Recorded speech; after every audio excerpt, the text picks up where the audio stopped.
Good evening, everybody. So, very happy to see you after more than 1 month. So, today mainly we have a class about bodhicitta. So, since today, I thought we should do, kind of 2 classes. One, at the beginning, we always do the revision, which is we have learned almost many months. Also, we start new chapter. So, chapter 2.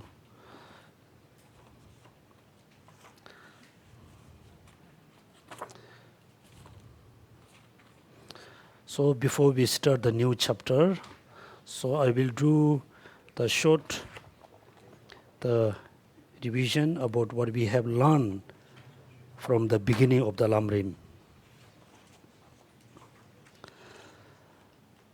So at the Buddha lifetime, so Buddha taught, gave so many different teachings.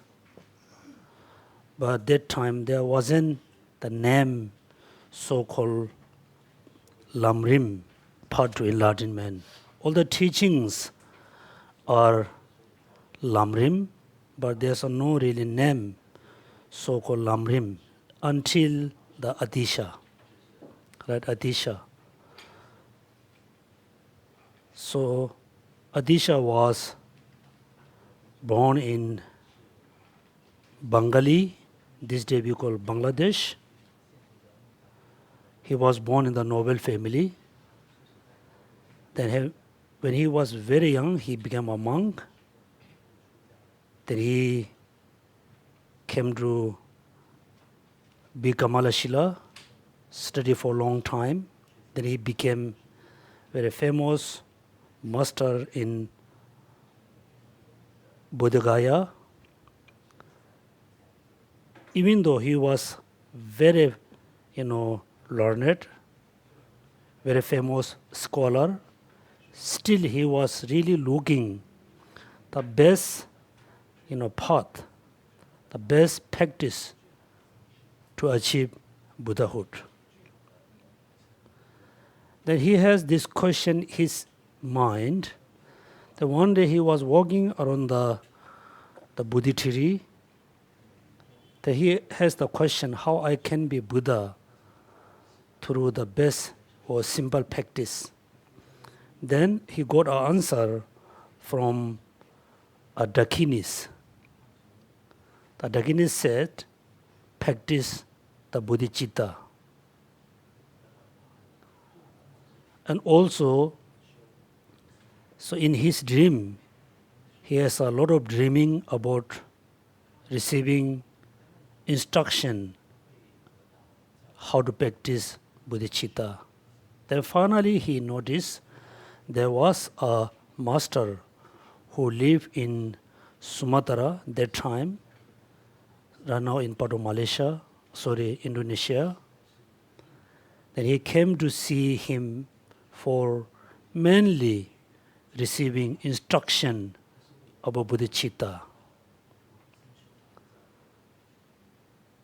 Then he received many teaching from the master Salendrapa, spent more than 1 year. Then he returned to India. Then he became abbot of the Bodh Gaya Buddhist viharas. That time there were many, Buddhist vihara. Here I think we must know, in Hinduism, in the Hindu tradition, they call temple. Christianity, church. Muslim, they call mosque or masjid. Buddhism, Buddhist tradition, we call vihara, Buddhist vihara. That means mainly all the Buddhist kind of temple, whatever so-called, those mainly for study and practice center, Buddhist viharas. He became an abbot. Then he got invitation letter, from one of the Tibetan king. Then somehow he wasn't sure he should go to Tibet or stay in India. And that time he asked the Aryatara, the female Buddha. So he always, practice or pray to the Thara, Aryatara. The Aryatara told him, if you go to Tibet, you can give lot of benefits for many people. It can benefit for many years for many people. Still, your life become shorter. Then he thought, it's okay, my life is become shorter if I benefit for many people. Then he choose to go to Tibet.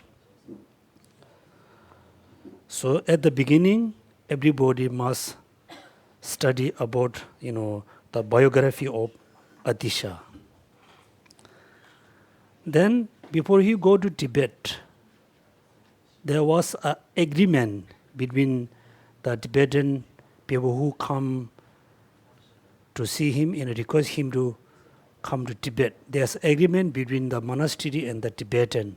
In the agreement said, you must bring back Atisha after 3 years. Bring back to India after 3 years. Then what happened? First time when he arrived the upper part of Tibet, there was a king. The king put lot of effort for inviting him to Tibet. Then somehow the king, put in prison, in part of Nepal.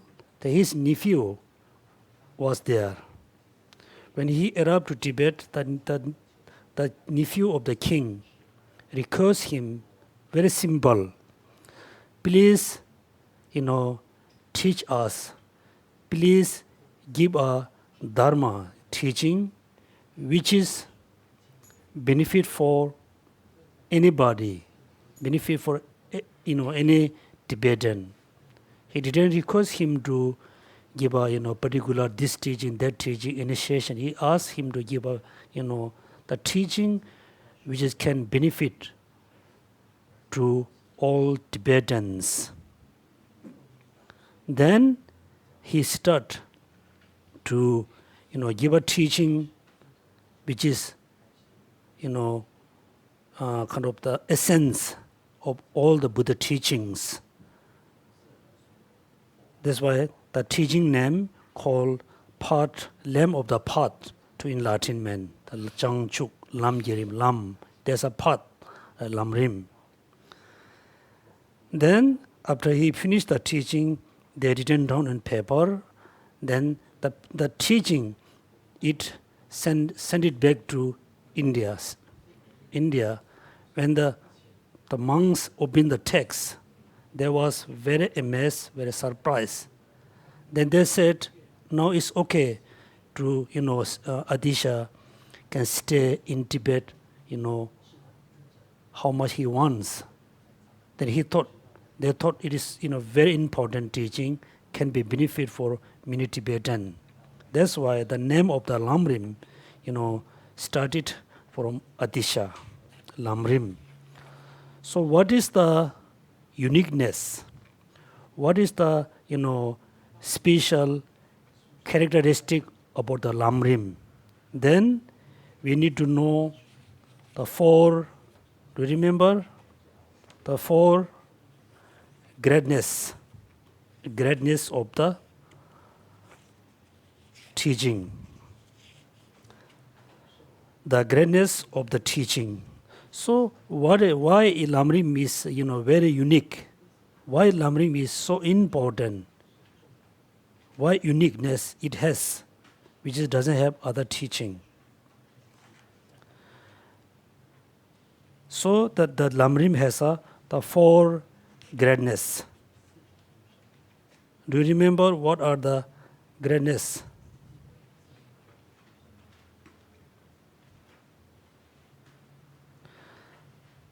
showing the greatness of the teaching in order to engender respect to the instruction. The greatness of the teaching is indicated by 4 qualities is illustrated.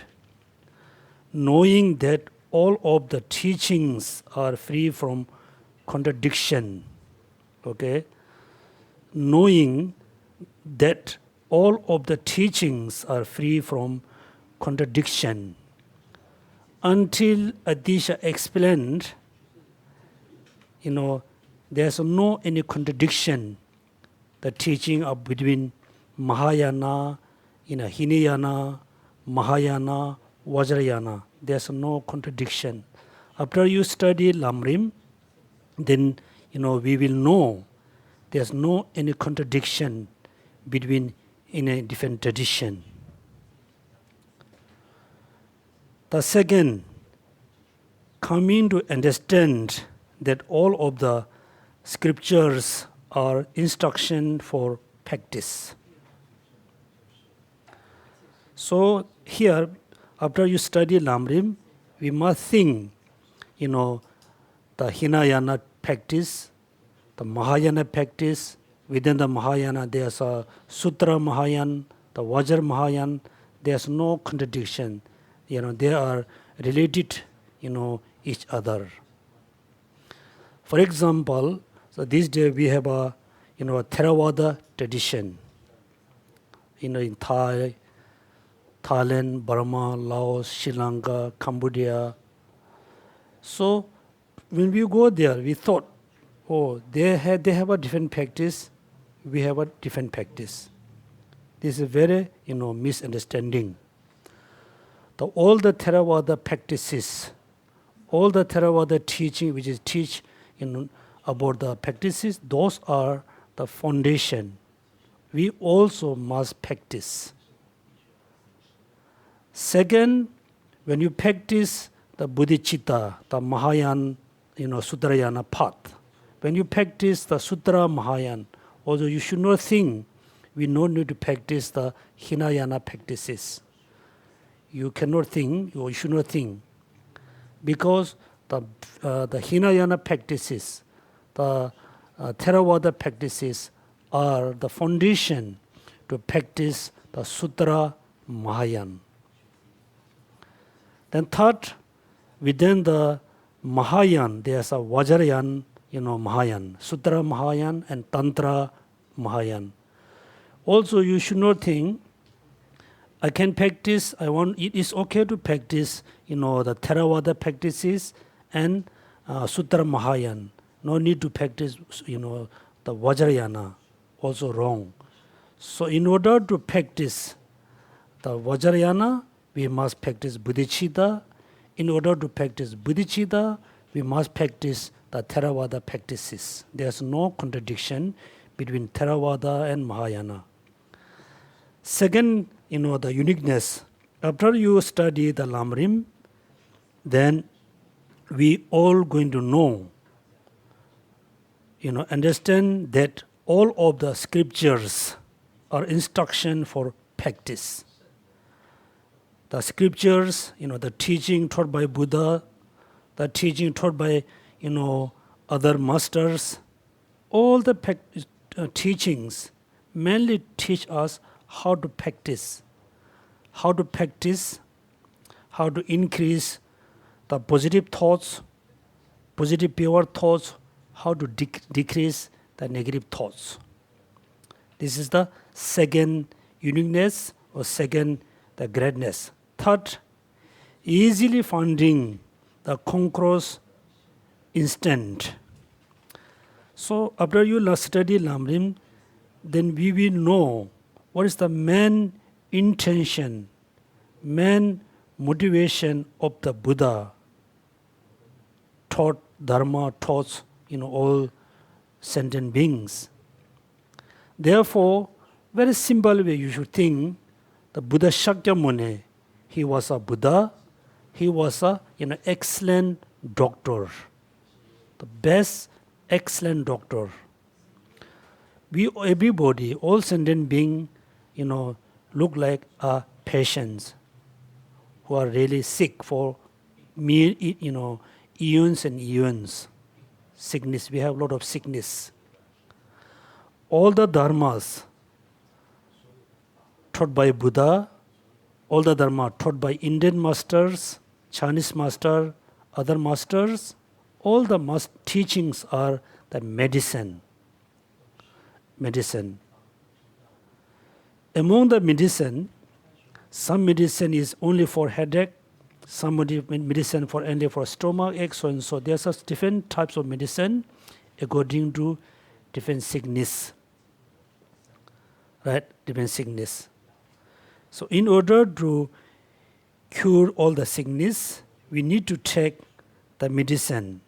In order to cure, in order to overcome all the emotional sickness, we need to practice all the Buddha teaching, all the teaching teach by other masters. The mainly among the teaching, the most important, we must realize emptiness. Emptiness. Number 3, right? Easily finding the conqueror's intention or motivation, the main object. Why? Ignorance. Ignorance is the root to cause all the negative thoughts. Ignorance is the main root to cause the positive karmas or negative karmas. All the sufferings arise from ignorance. Therefore, the Buddha mainly focus on how to introduce emptiness, how to realize emptiness. This is one of the uniqueness. The number 4, automatically refraining from the great wrongdoing. So, after you study Lamrim, once you know there's no any contradiction between different Buddhist tradition. After you study Lamrim, you know all the Buddha teachings, scriptures, or instruction for practice. Then you never think, oh, this teaching not important, you're going to throw away. Because you will have a pure respect towards all the teachings. Then you never abandon any piece of Dharma books, any piece of paper of the Dharma, about Dharma. You have a pure respect. You're not going to abandon any Dharmas. Therefore, automatically refraining from the great wrongdoings. Those are the 4 greatness of the Lamrim. Right? 4 greatness. After you know the Lamrim has a very uniqueness, then second, you're going to learn the Lamrim. You're going to study Lamrim. So when you're going to study Lamrim, first you need to listen the Lamrim, right? That means chapter 1 is the biography of the Adisha, little bit about Salendrapa. The chapter 2, the greatness of the teaching. Chapter 3, how to listen and explain the teaching. That means as a disciple, as a student, we must learn how to listen. How to listen. Then, as a, so we have individually, we have our own guru, so we must learn how to listen the teaching from the guru. How to listen, also the teacher must learn how to explain. So yes, at the beginning there's a 3 outline.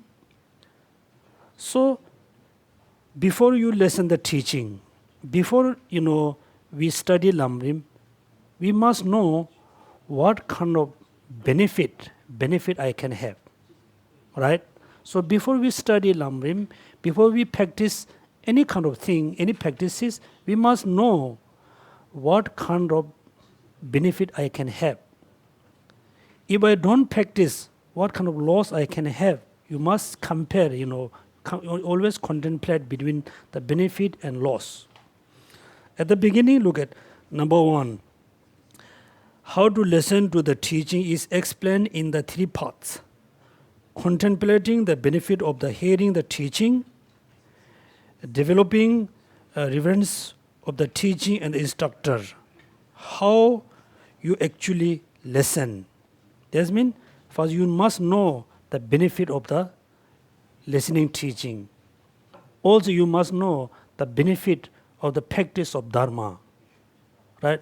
That means if somebody asks, why you have been studying Dharma? Why you have been, why you practice Dharma? Why you listen Dharma? Why you study Dharma? What is your answer? What is your answer will be? You should not say, I'm Buddhist, I must practice. You should not say. You should say, I study Dharma, I practice Dharma in order to reduce my physical sufferings and mental suffering, mainly the mental suffering.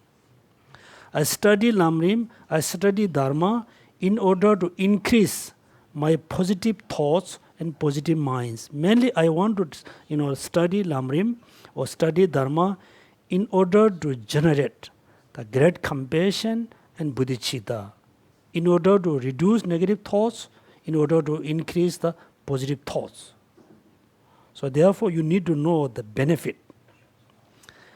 There's so many, benefit it is mentioned. You must study, what are the benefit. Then after you fully understood, yes, Dharma is so important. The person who give you the right instruction, the person is so important, then automatically you have a full respect to the teaching. Right? You have a fully respect to the instructor. Therefore, once you learn that teaching is very important, then you must have a good respect. You must good take care the teaching books. The teaching, it doesn't matter which language, language in the Tibetan language, Hindi, Chinese, whatever, which language it is, you must have a pure respect. Then, how to listen? How you actually listen the Dharma? How you actually listen? It has 2 parts. Abandoning the 3 folds of the vessel, relying on the 6 adya. Okay? Therefore, look at, when you listen teaching, when you attend a Dharma class, you must abandoning the 3 folds of the vessels. Whether you are looking Lamrim, can you tell me what are the 3 folds?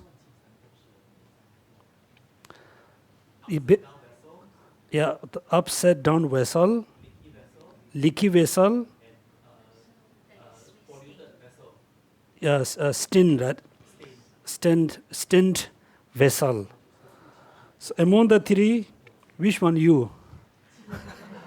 Us, all right. Look at upside down. That means vessel may have the following 3 folds: being upside down, through the hell right inside set up, being deity.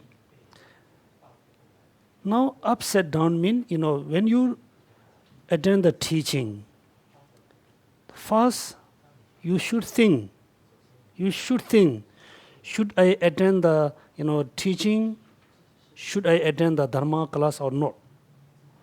Before you attend the teaching, you must think why I'm going to attend the Dharma class or Dharma teaching. You must think why. Otherwise, when you go there, you just sit there. You looking around, play with your phone, texting here, there. That means totally you look like the upside down the vessel. The teacher teaching you a lot of things, it didn't go through because you are totally closed. Your mind is not fully open. Yes, you were in the class, in the Dharma class, you listen very carefully, focusedly, intentionally. Then If you have a bad motivation, then the Dharma cannot be benefit. The Dharma cannot be useful for you. For example, somebody attend, teaching from different master, different Rinpoche, different Sifu. You thought, oh, I'm going to attend teaching because I have a financial problem. Then your motivation is not so pure. Then Dharma cannot benefit for you. Definitely, you should not think, oh, I want to practice Dharma because I want to be rich. Or should not think, I have a financial problem. After practice Dharma, you're going to solve the problem. Also, it's very wrong. Then you have a wrong motivation. So when you attend teaching, there's only 3 motivation you can have. Only 3 motivation. Among the 3, you should think which one you should develop. First, look at we are in samsara. In samsara, we need a happy and healthy life. Right? Happy, healthy life. In order to have a happy and healthy life, what we need? We need a healthy body. Right? We need a very healthy body. Also, we need a healthy mind. Healthy mind. So when you should think, I'm going to attend the Dharma class in order to have a healthy body. How you can have a healthy body? Have a healthy mind. If your mind is very healthy, then definitely you have a healthy body. Your physical body is be very healthy. How you can have a healthy mind? Then you think, I have a lot of negative thoughts. Lot of negative thoughts.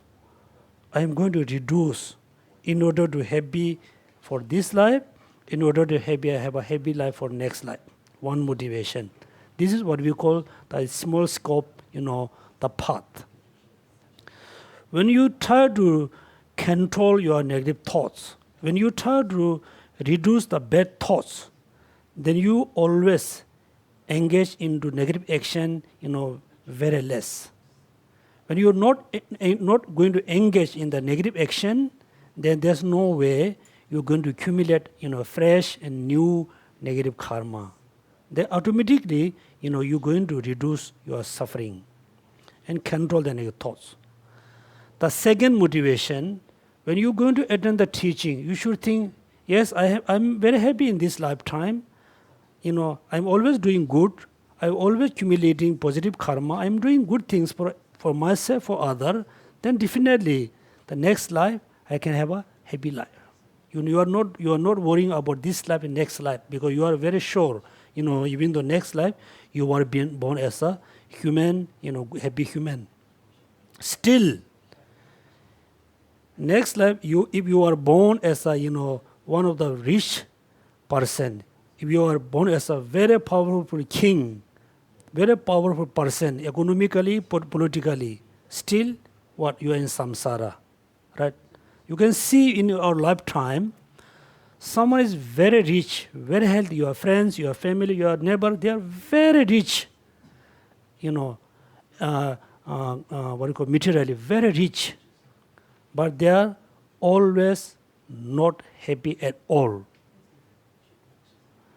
Then you should think, no, it is not my, main motivation to attend the, Dharma class. I want to be free from suffering. I want to be free from cause of suffering. This is the second motivation. Wish to achieve liberation. You liberate yourself from samsara. This second, motivation. Third, even though you should think, if I become a arhat, if I free from suffering, free from the cause of suffering, even though I cannot, accomplish my own achievement, I cannot benefit all sentient beings, include my relatives, my dear parents, dear mom. Therefore, I want to be Buddha. Right? So you have a 3 kind of alternative motivation, which one you want. Therefore, when you attend, teaching, you must have in one of the 3 motivation. Therefore, when you attend teaching, then you are not really, the upside down look like vessel. Then you have a proper motivation, very pure motivation. Then the third one, the leaky bottom, right? That means, yes, you have a very open mind, you are fully focused, you have a good motivation, your motivation is very pure. If you don't have a good memory, if you cannot remember, you have a memory problem, then even though you have a good motivation, you receive the teaching cannot stay in your mind for long time. So this is a very common problem, right? If everybody learn in the morning, we forgot in the afternoon. Learn afternoon, forgot in the evening. Learn in the evening, we cannot remember in the morning, right? Then how we can have a progress? Therefore, simply, as I give you a simple suggestion, it's up to you. So, when you study Dharma book, okay, you study, let's say, 5 pages. You read, the sentence by sentence in the 5 pages. After you read all the pages, all the sentences, you must summarize, make a kind of conclusion. These 5 pages mainly talk about what? Okay, what? This, for example, the 4 greatness. You can remember this. You don't remember all the words and verses. You must remember the main point. Main point. Once you remember, contemplate about the main point for few times. For example, 4 greatness. The biography of Disha. Then, how to listen the teaching. There's a 4, falls. Remember the main point and just practice few times. Then you will remember. These are the 3 falls of the vessel. So what are the 6 ideas? Relying on the 6 ideas. What are the 6 ideas? Number 1. The teacher is a doctor. Uh-huh. The teaching is the medicine.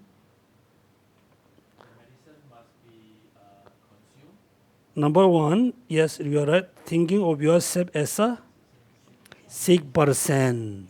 Okay. The first what we learn, this is the teaching. The teaching is very important.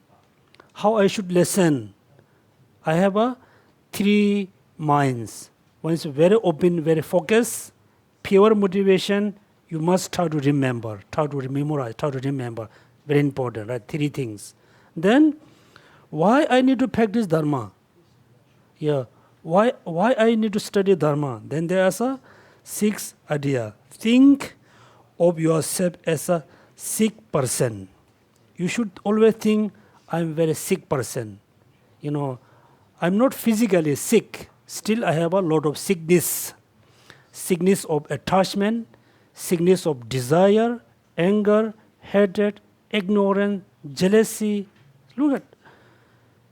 If you, I told you last class, right? If we able to take a photo of our minds, we really going to get crazy. So many different thoughts. Within short time, so many different thoughts. Therefore, we have a emotional sickness. Many types of. Mainly, we are really sick for eons by all the negative thoughts. Number 1, thinking of yourself as a sick person. Number 2, thinking of the instructor as a doctor. You should think I'm sick person. All the instructor, all the perfect guru or teacher or doctor. Number 3, thinking of the instructor's explanation as a medicine, right? So here, 2 things you must remember. The instructor explanation as a medicine. Explanation is not look like medicine, right? When you see doctor, the doctor will give you prescription. The prescription is not the medicine, right? You cannot eat the prescription, right? No. Actually, when you have the prescription, that you can buy the right medicine. Right? Actually, the medicine is look like the content, the content or the subject matter of the teaching. For example, when you get angry, then you need to practice what? Compassion, right? That means all the content of the teachings are look like medicine. Number 4, thinking of errant practice of the way of cause your disease. Number 4. Number 5.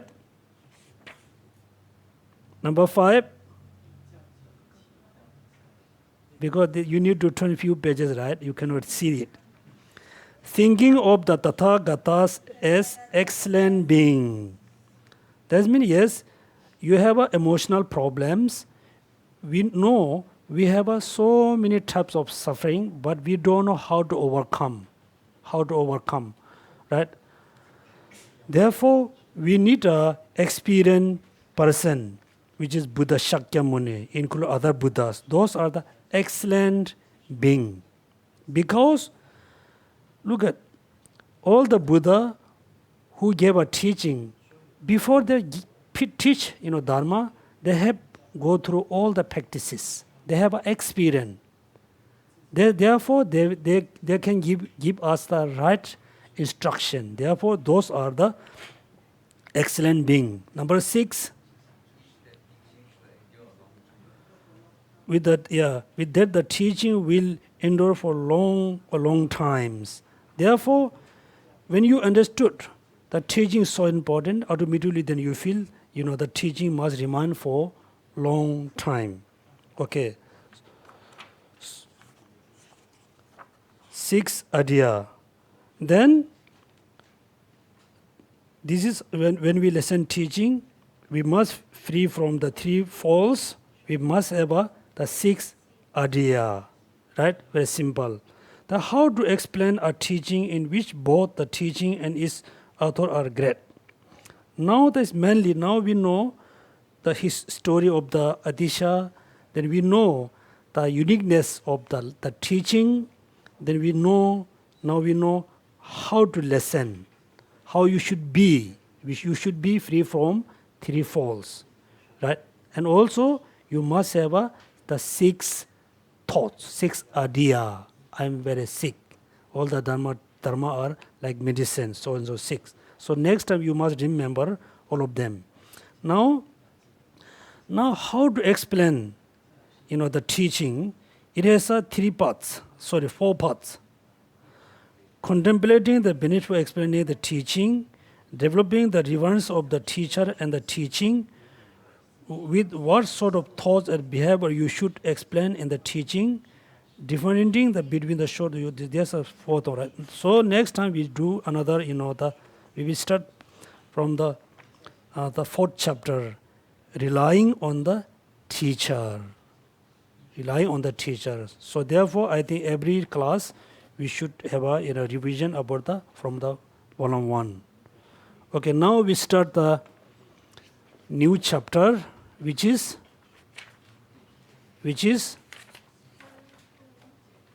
volume 2.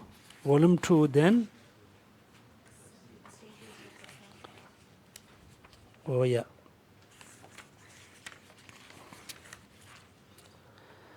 now, okay, there are mainly 3 practices. 1, how to have a happy life in this life, how to have a happy life in next life. This is what we call the small capacity practice. The second, we learned how to overcome from the negative thoughts, how to overcome all the negative thoughts, how to achieve liberation. What we call the middle being, capacity path. Middle capacity paths. So we finish the 2 practices. Small scope being practice, then the medium scope, being practice. Next, we really going to learn about the, great being, the stage of the path for the person of great capacity. So since this teaching is very important, because look at, everybody consider ourselves as a, Mahayan practitioner. We think I follow the Mahayan teaching. Therefore, this is important. So I do the again short revision about until the page number 22, right?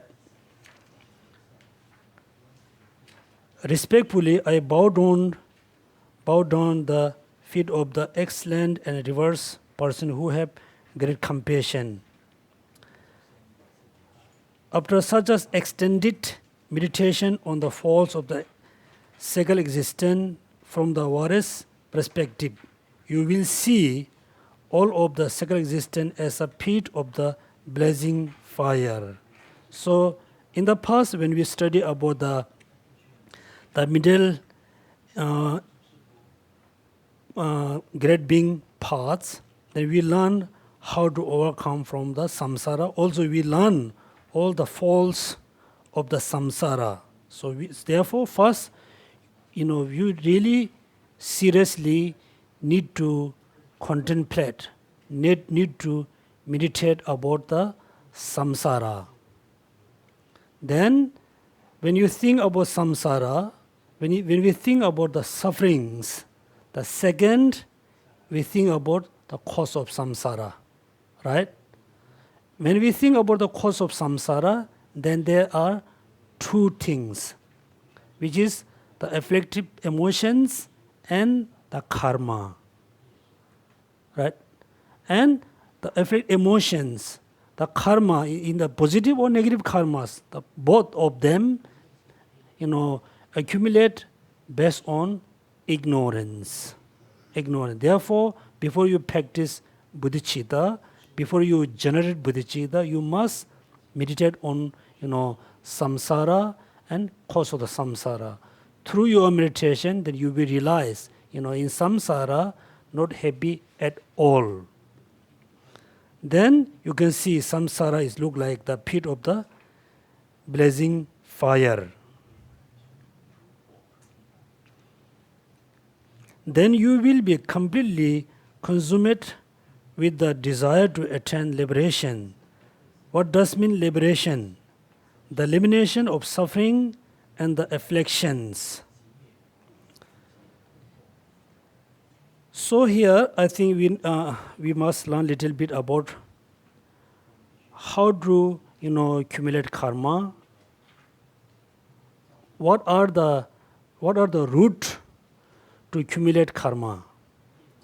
Because we are always happy to accumulate positive karmas, which is good, but we must know, we must remember, doesn't matter which karma, the positive or negative karmas, both give us suffering. We consider as a happiness, samsaric happiness. So, for example, look at, we are being a human, born as a human due to the positive karma, right? Positive karma. Still, we have a lot of sufferings and problems. You should not think positive karma give you, ultimate happiness. No. So far, we haven't had, the experience of ultimate happiness. No. Our happiness look like, we call, do you remember the three types of sufferings? Suffering of suffering, suffering of change, the pervasive suffering. So our happiness is the changing or suffering of change. For example, when you are so hungry, when we are so hungry, we have a suffering of hungry. We feel so hungry, they are not happy. After, we got some food and drink, we feel happy, happiness. If you keep this kind of feeling for 10, 20 minutes, suddenly the feeling, the pleasant feeling also change into suffering. Even though those are, we believe, cause of the positive effect of the positive karma, still it kind of suffering. Therefore, the positive karma, negative karma, whichever is give arise suffering. You should not mix up positive karma and merit. Okay, merit. If you, until now, we have been doing so many positive action. Mainly we accumulate positive karma. We not able to accumulate the merit. In order to accumulate merit, number one, we must realize emptiness. Number two, the renunciation and bodhicitta. Then, we start to accumulate karma, not just positive, action, accumulate merit, not only karma. Until realize emptiness, until generate bodhicitta, renunciation, all the practices mainly accumulate karma, positive karma, not merit. Then, how we accumulate positive karma? Because of the positive motivation, the positive thoughts. How we accumulate negative karma? Because of the negative motivation and negative thoughts, negative, like minds. Both the negative and positive thoughts is based on arise on ignorance. Ignorance is the root. Then it causes to arise the negative thoughts and positive thoughts. Then we engage into action. Then we accumulate, karmas, right? Karmas. So we need to think about how to free from suffering. The elimination of suffering and the afflictions. Among the afflictions, we always remember the three poison mind. What are they? Ignorance, anger or hatred, then attachment. So attachment can be, attachment, when you say attachment can be, two types. Because the English word, and we Tibetan say the cha. But, the Tibetan English say attachment can be positive, can be negative. When you have a strong kind of, a desire to practice bodhicitta, when you have a strong desire to realize emptiness, you have a strong desire, then your mind always attached for realizing emptiness. Your mind always attached to generate bodhicitta. Right? Attachment means the object is not that, complete. But for us, we thought it's a very complete one. Then our mind is attached. The object which is incomplete, for us, we thought is very complete. This kind of attachment, three poison mind. Afflictions. If you learn the part of the three precious training, you will attain the liberation. Right? Three precious training. What are they? Practice of moralities, practice of mindfulness, practice of wisdom. Do you remember in the first volume, at the end, we learn, three practices. And also remember, if you practice morality, not mindfulness, what is the problem? If you practice only morality, mindfulness, not wisdom, then what's the problem? Right? We must practice three. For example, when you practice morality, it reduces the negative thoughts, it minimize. Okay, minimize.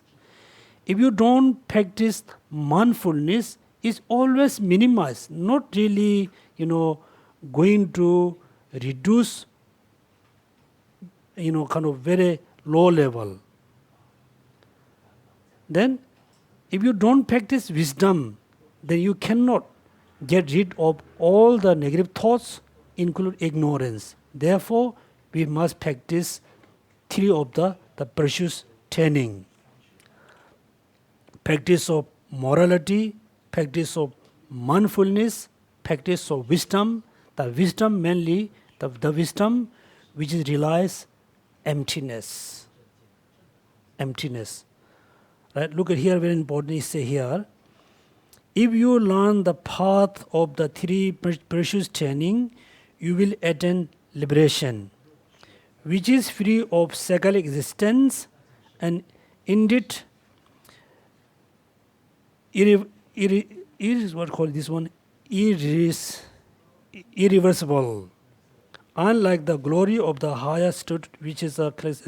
That means when you practice three precious training, you're completely free from the existence, free of the every emotion. It's stable. It's stable. You cannot go into the reverse. Right? Here you remember the two types of practices, the transcendent and non-transcendent practice. You can say worldly and worldly practices. So if you practice do you remember the two practices? Karma bonding and spatial insight. Karma bonding and spatial insight. It's a two types. One is a worldly karma bonding, one is the transcendent, karma bonding. If you only practice that worldly karma bonding, spatial insight, you're going to reach to the highest level in the samsara, then you're going to reverse. Right? You're going to reverse. You're going to come back again in the very low realms. Unlike the glory of the higher status within existence, however, your elimination of the false and attainment of the good qualities will be incomplete. Right? If you practice the renunciation, emptiness, with the three precious training, you will achieve liberation. Okay, you will achieve liberation. When you achieve liberation, when you accomplish liberation, it is incomplete. Incomplete. Because you eliminate the growth of suffering.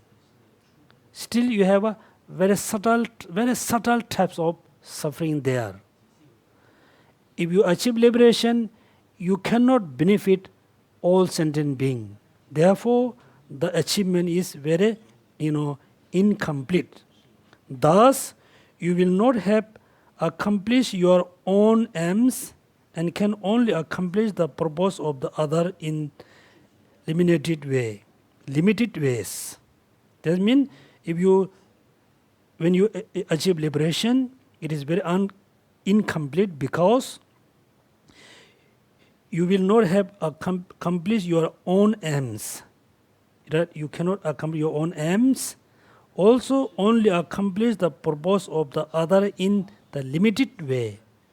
Therefore, there's a big difference, Buddha, the fully enlightened being and the Arhat. But when the Arhat,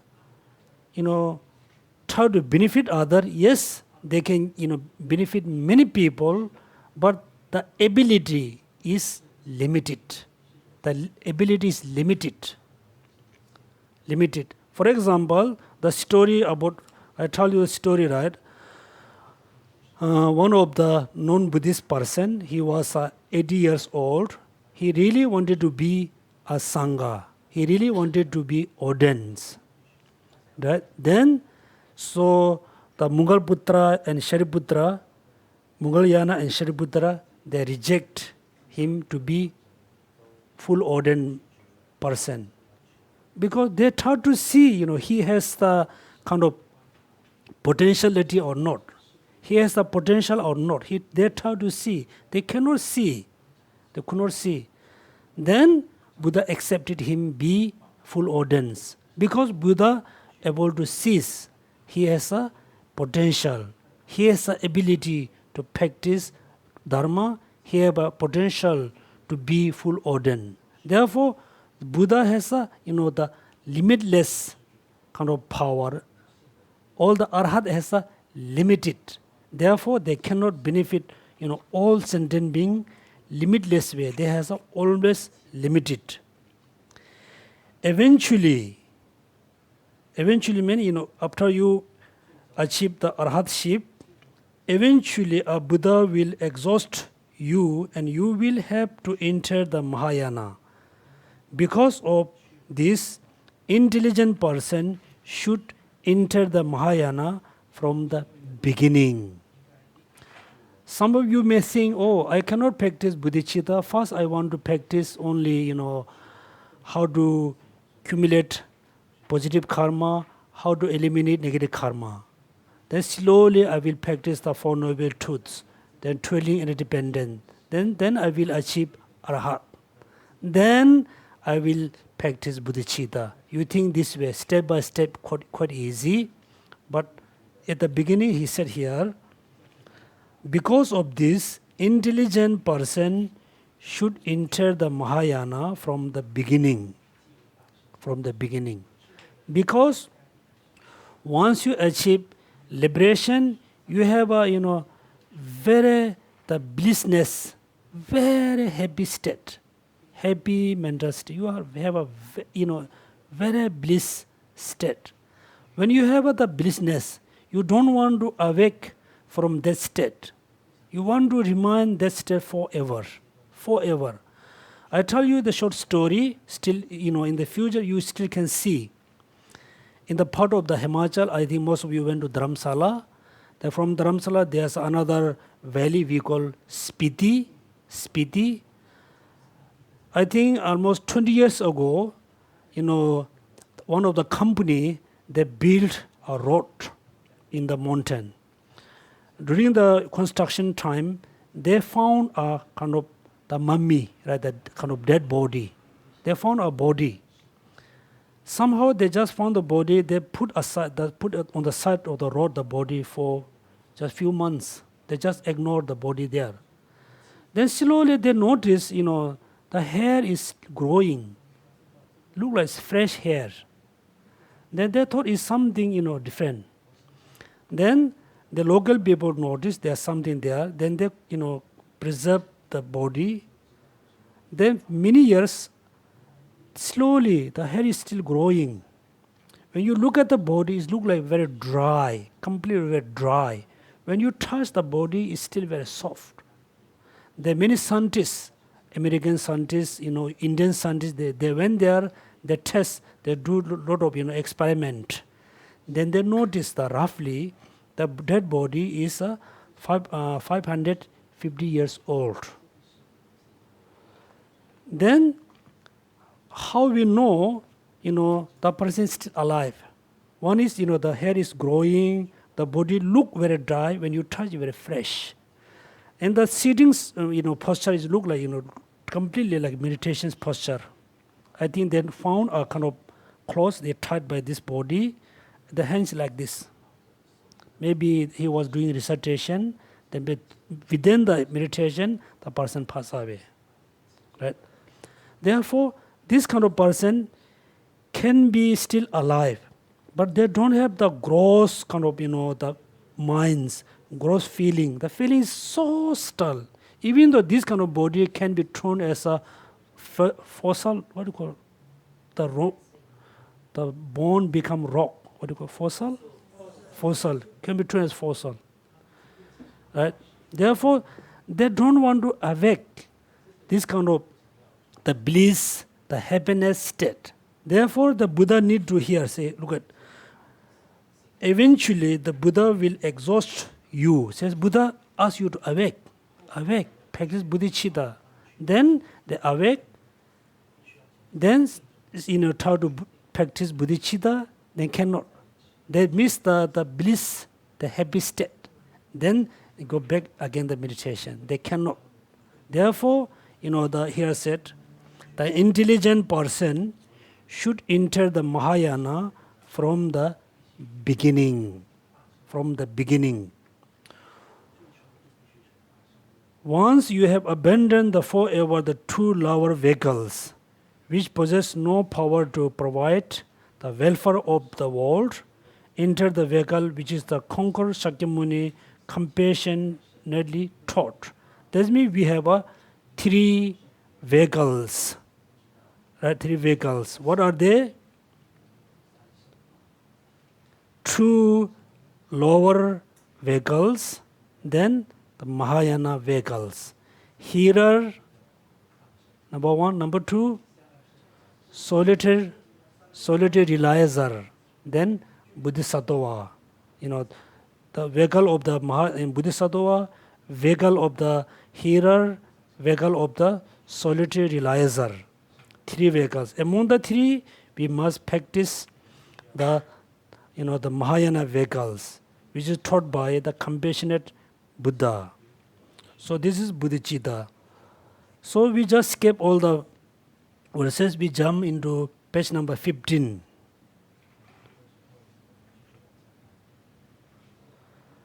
Showing that developing the supreme enlightenment, I think here we better to say, use the bodhicitta, not the spirit.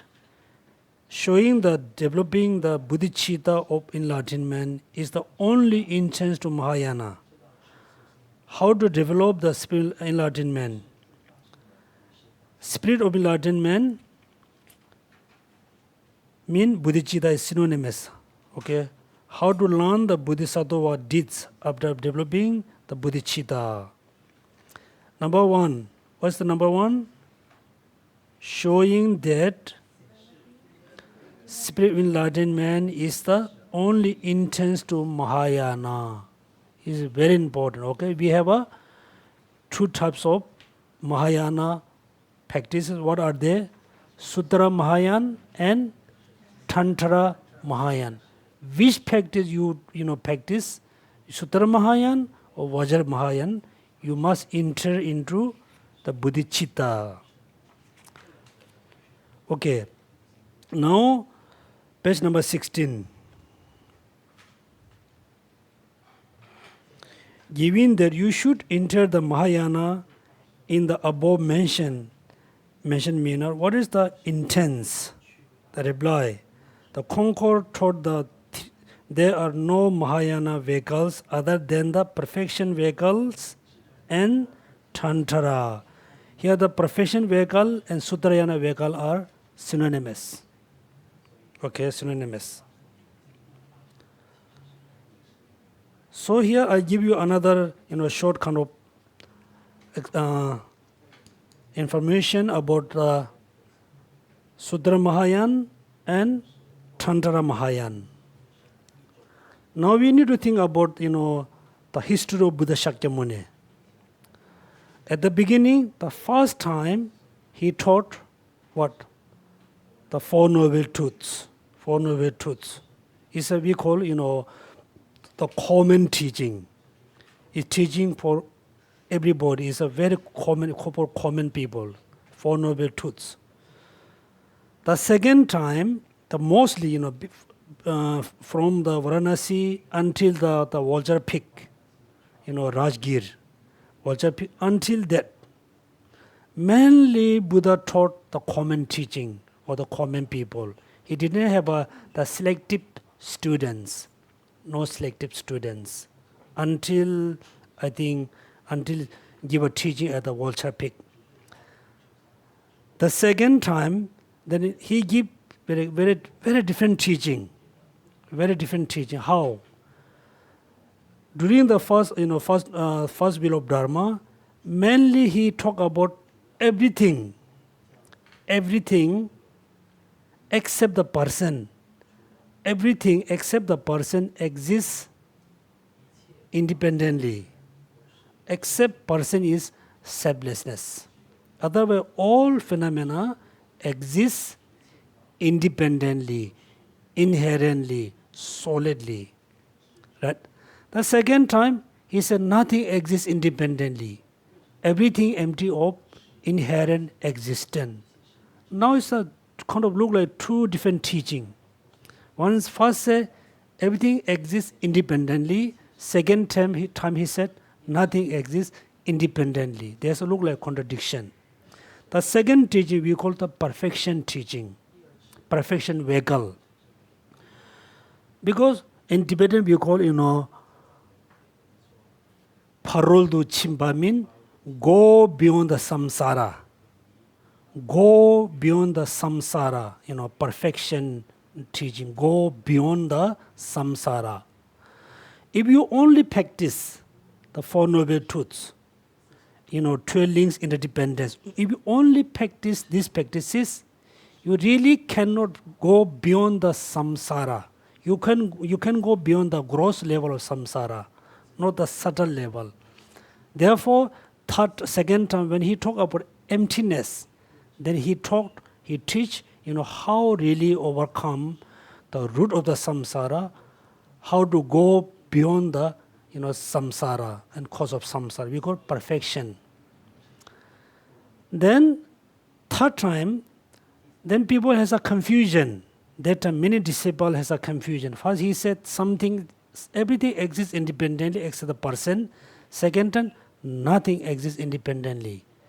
Then third time, the people raised a lot of question.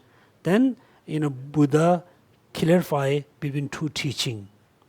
And that time, when he gave a teaching about the perfection of vehicles, about emptiness, at the same time, he gave a teaching about the Vajrayana, the Vajrayana teaching. The Vajrayana teaching, the perfection teaching, he taught only for the selective students. Because the common people, they won't understand about emptiness. He have a selective teaching student, he teach about the perfection teaching. Particularly when he give a Vajrayana teaching, he have a very few disciples, not many hundred of thousand, okay, very few students who have a ability to understand the Vajrayana. That means the common student, selective, within the selective, there one is some is very selective, the Vajrayana teaching. Here we need to think about why we need to practice Vajrayana practice. Because most of you, receive many initiation, or all of you have been doing many sadhana, reciting many mantra, which I really appreciate. It is not just enough to do the sadhana and recitation. If you really, want to practice the Vajrayana, first, definitely, you need to generate bodhicitta. You need to realize emptiness. Then you have a quite good condition to receive initiation. Then you have a good condition to practice Vajrayana. Clear? Vajrayana. Then why we need to practice Vajrayana? What is the uniqueness of the Vajrayana? What is the uniqueness? As well, in the past there were a lot of debate, lot of kinds of argument in India. Many Buddhists, even though they didn't accept the Vajrayana teaching taught by Buddha. Also, when you go to Sri Lanka, Thailand, Burma, Laos, they totally reject. They say the Vajrayana, not taught by Buddha, right? Lot of controversy, lot of debate. Then, as a Mahayana practitioner, Mahayana follower, why we need to practice Vajrayana?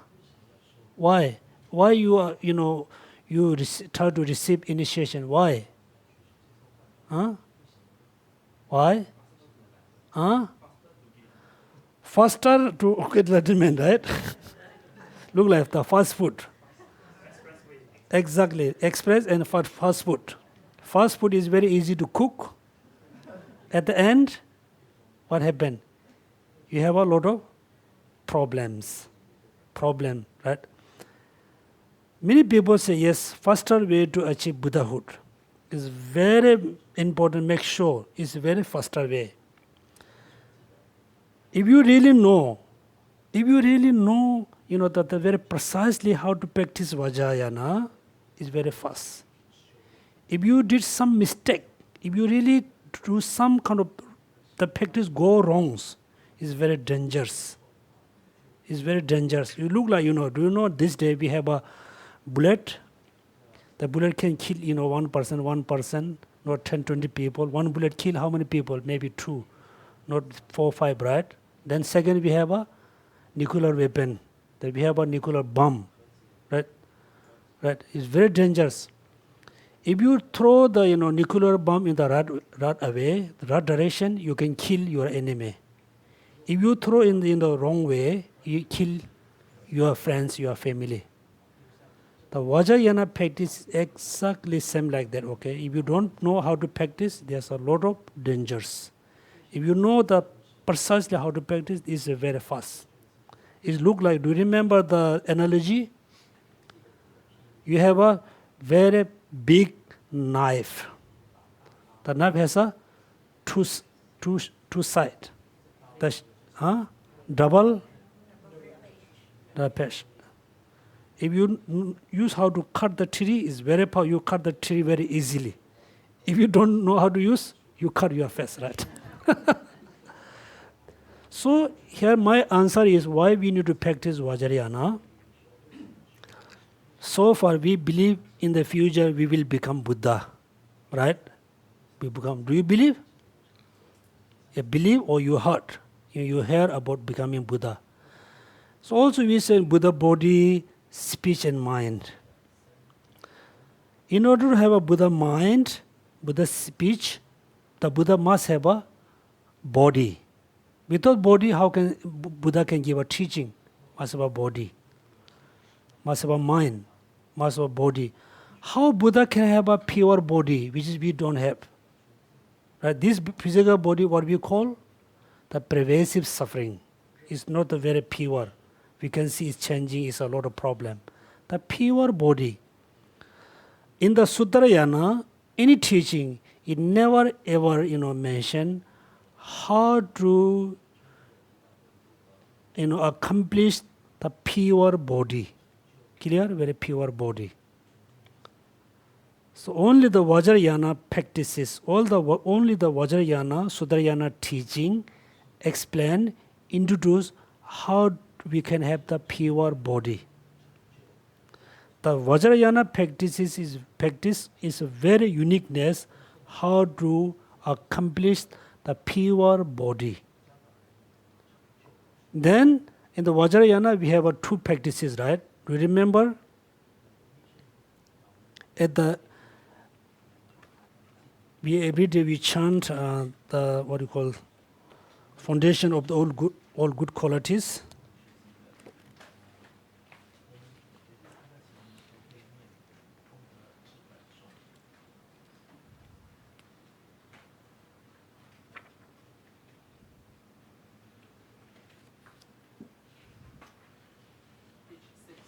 Yeah, page 8, 2 stages, page number 8. Look at page number 7. At that time, the basis of accomplishing the 2 attainment is keeping pure vows and samaya. Right? Then second, the page number 8, the 12, sentence number 12. Then having realized the importance of the 2 stages, the essence of Vajrayana. 2 stages. Those are the most important 2 practices. What are the 2 stages? Remember? Generation stage and a completion stage. Generation and completion stage. So therefore, in the Vajrayana, they teach us a lot of visualization. Visualize the deity, visualize Yamantaka, so and so. It mainly teach you the generation stage. The second completion stage. So we have a energy. So we have a wind. Then we have a mind. Vajrayana teaching teach us how the wind, right? We have a subtle energy, the subtle wind. They teach us how the wind, the energy slowly transform as a Buddha body. This is, therefore, first we need to practice the Hinayana practices in order to have a good foundation. Second, we need to practice bodhicitta in order to have a perfect power to practice emptiness. Therefore, when we practice Mahayana practices, we must practice bodhicitta with the emptiness with the bodhicitta. Then third, the Vajrayana, we must practice the two stages, generation and completion stage. Therefore, the Vajrayana teaching is very important.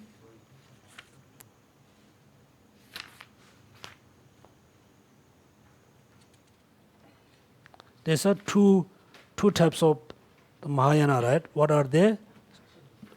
Perfection and Tantra, right? Perfection and Tantra. Therefore, so which practice you want to practice? The Sutra Mahayana or Perfection Mahayana or Sutra Mahayana? First, you must practice bodhicitta. Okay, so today we can stop here. So please remember the homework, which is rely on the teachers, then the quality of the teachers, quality of the student, then how the student rely on the teacher. So please, read again about rely on teacher, the quality of the teacher, qualities of the student, how the student rely on the teachers. Okay.